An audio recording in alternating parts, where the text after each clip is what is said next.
Hi, in today's video, we will discuss the approaches of English language teaching. So, approaches are very important part of language teaching. Based on the approaches, we decide our methods and techniques of language teaching. Let's take an example. If my approach is to develop oracy through teaching language, then मैं language teaching के through बच्चों के communication skill develop करना चाहती हूँ and उसके according मैं कुछ एक्टिविटीज में बच्चों को एंगेज करूँगी and our approach help us to decide the method of teaching. So मेरा अगर अप्रोच है ओरेसी डेवलपमेंट, देन मेरा मेथड होगा to engage children in some activities where children communicate with each other, share their thoughts and opinion, and I will encourage children to talk more in English. So मेरा जो approach है वो मुझे मदद करते हैं मेरा method decide करने में. And during teaching मैं जो tools use करती हूँ like role play हो सकते हैं या dialoguing हो सकते हैं or just following instruction or for doing actions, giving instructions. So इस तरीके के जो छोटे छोटे tools होते हैं जो हम language teaching में use करते हैं, कोई games हो सकते हैं. So all these are our techniques. तो अभी तक हमें ये समझ में आ रहा है कि हमारे language teaching में approach का role क्या है and through our approaches हम कैसे अपने method को decide करते हैं and उसके according हमारे टीचिंग टेक्निक्स हम चूज करते हैं. तो आगे हम समझते हैं कि क्या अलग अलग अप्रोचेस क्या होते हैं एंड कुछ एग्जाम्पल के साथ समझने की कोशिश करते हैं. So let's understand the first category of approaches which is structural approach.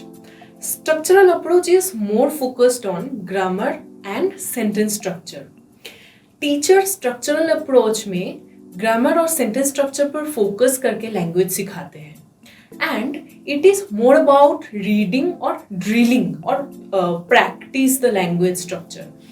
जैसे कि टीचर एक सेंटेंस स्ट्रक्चर ले लेते हैं, वो हो सकता है सब्जेक्ट वर्ब और ऑब्जेक्ट के कॉम्बिनेशन एंड उसी स्ट्रक्चर को फॉलो करते हुए टीचर बच्चों को बार बार सेंटेंस को प्रैक्टिस करने के लिए देते हैं. जैसे कि मैंने एक सेंटेंस ले लिया, राम ईट्स बनाना. तो यहाँ पे आप देख सकते हैं कि इसमें क्या स्ट्रक्चर है, सब्जेक्ट वर्ब एंड ऑब्जेक्ट.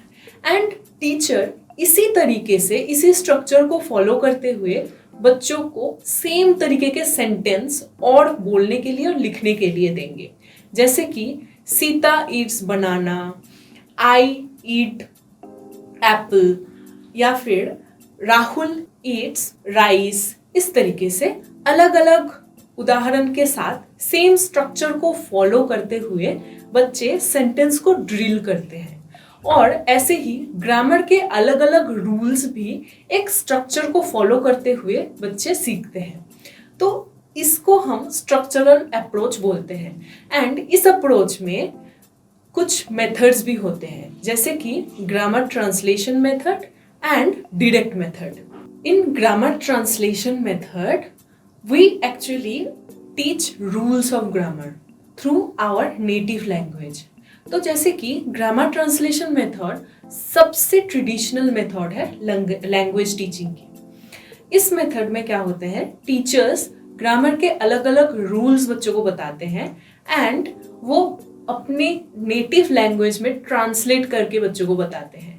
जैसे कि मेरा अगर नेटिव लैंग्वेज हिंदी है तो हिंदी लैंग्वेज में मैं बच्चों को ग्रामर के अलग अलग रूल्स बता रही हूँ और बच्चों को वोकेबुलरी भी दे रही हूँ, उसको ट्रांसलेट करके बता रही हूँ. तो इस तरीके से बच्चे लैंग्वेज सीख रहे हैं.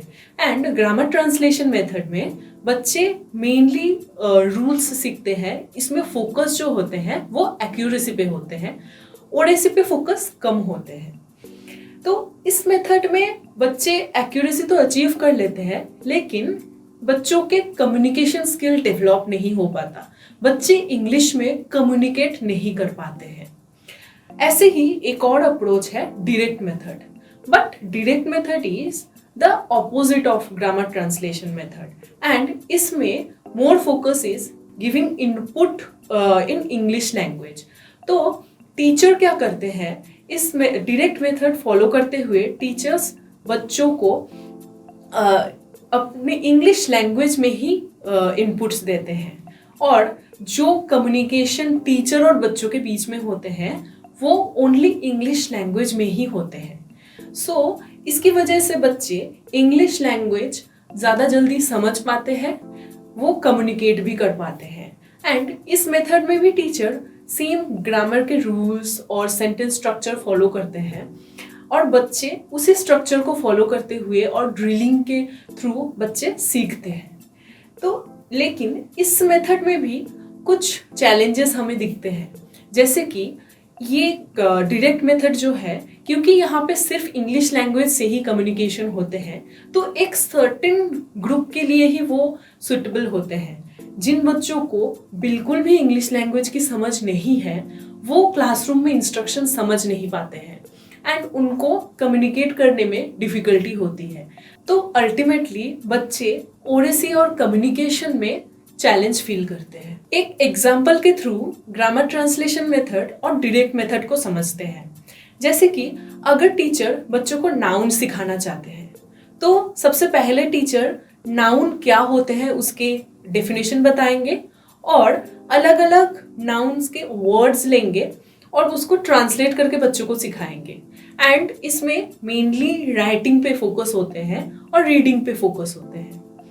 और डायरेक्ट मेथड में जो होते हैं, टीचर्स अगर बच्चों को प्रीपोजिशन सिखाना चाहते हैं तो सबसे पहले टीचर कुछ इंस्ट्रक्शन देंगे, प्रीपोजिशन क्या होते हैं इसमें टीचर वो बोलेंगे, लेकिन यहाँ पे टीचर कुछ डेमोन्स्ट्रेशन के साथ बच्चों को बताएंगे।